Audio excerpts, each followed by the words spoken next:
દર્શક મિત્રો, આપ જોઈ રહ્યા છો પ્રાર્થના સંદેશ ન્યૂઝ. હવે જોઈએ અગત્યના સમાચાર. મોદાના ધારાસભ્ય દ્વારા અલિન્દ્રા CHCમાં આકસ્મિક ચકાસણી કરી. લાલિયાવાડી ચલાવી લેવામાં નહીં આવે, આખા સ્ટાફની બદલી કરી નાખીશની ઉચ્ચારી ચીમકી.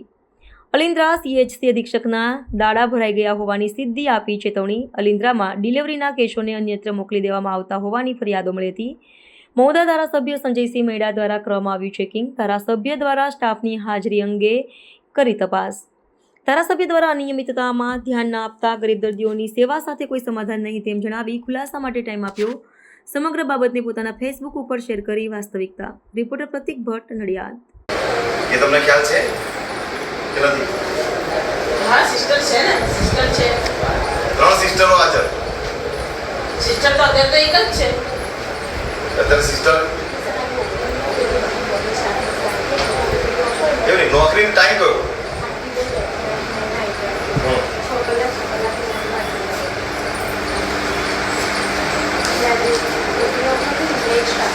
તમે ગભરાશો નહીં, ચિંતા ના કરશો. હું તમને એવું કહ્યું, તમે કઈ ચિંતા ના કરશો. બેન, તમારે કહેવાનો મતલબ તમે ડોક્ટર છો, તમે મેડિકલ ઓફિસર છો. હું તમને એવું કહેવા માંગતો નહીં. તમે જવાબદાર વ્યક્તિ છો. તમારો અધિક્ષક તમારો જવાબદાર છે, હું જાણું છું. પણ તમારે અહીંયા જવાબદારીપૂર્વક કામ થતું નથી, એટલે મારા બધું લેખન કલેક્ટરની અંદર રજૂઆત મારે કરવી પડી. લોકોની રજૂઆતો એવી છે કે અહીંયા ડિલિવરીના કેસ, આ બધા આ જે ઓફિસો જે આજે બનાવી છે, ઓપરેશન થિયેટર, ડ્રેસિંગ ટેબલ, આ જે બધું તમે સ્વચ્છતા રાખો છો, અંદર રાખો છો. બહાર શું? બહાર તમે પરિસ્થિતિ જોઈ? સાહેબ, અમે તો કરેલું છે, તો પણ કોને વાત કરી છે? સ્ટાફ નર્સો આપણે કોને કહ્યું છે? ચોખ્ખું કરો, ચોખ્ખું કરો. કોને વાત કરી? સ્ટાફ નર્સોની જોડે વાત થાય છે કે ચોખ્ખું કરાવો, ચોખ્ખું કરાવો. હું નહીં ચલાવેલો બેનો આ વસ્તુ. તમે બધા હેરાન થશો. હું એક લેખિત આપીશ ને તો તમે બધા અહીંથી તમારે છૂટું થવું પડશે. બધાય આસપાસ તમને કહી દીધું. હું અહીંયા લાલિયાવાડી અલિન્દ્રા ગામની અંદર CHC સેન્ટર આટલું મોટું મારા તાલુકાની અંદર હોય અને લાલિયાવાડી તમે ચલાવશો તો હું બિલકુલ ચલાવી નહીં લઉં. આ ગરીબ માણસોને હેરાનગતિ થાય એ બધો ધંધો હું નહીં થવા દઉં. તમને કહી દીધું, તમારા અધિક્ષકને કહેજો તારા દાણા પાણી ભરાઈ ગયા છે, કહી દેજો એને બી. બરોબર? આજે હું આ તમારું આ ચેકિંગ કરવા આવ્યો છું, એટલા માટે જ આવ્યો. મેં લેખિત આપી દીધું, તમે બધાએ કહ્યું એટલે મેં રજૂઆત ના કરી. ચલો એક વાર સુધરશે. હજુ એક દિવસ નહીં તો બીજા દિવસ સુધારવાનો પ્રયત્ન કરવાનો હોય, એના બદલે કોઈ સ્ટાફના હાજર નહીં.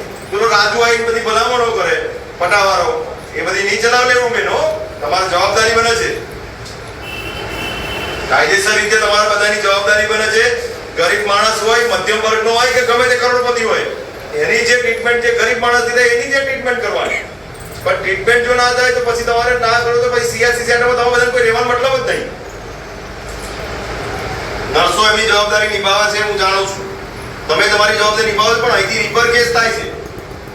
અહીં જેટલા ખાટલા હોય છે એનાથી ડબલ ખાટલા સરૂર પ્રાથમિક આરોગ્ય કેન્દ્રની અંદર હોય છે. CHC સેન્ટરની અંદર એટલા ખાટલા નહીં હોતા, એનાથી વધારે ખાટલા સરૂરમાં હોય છે.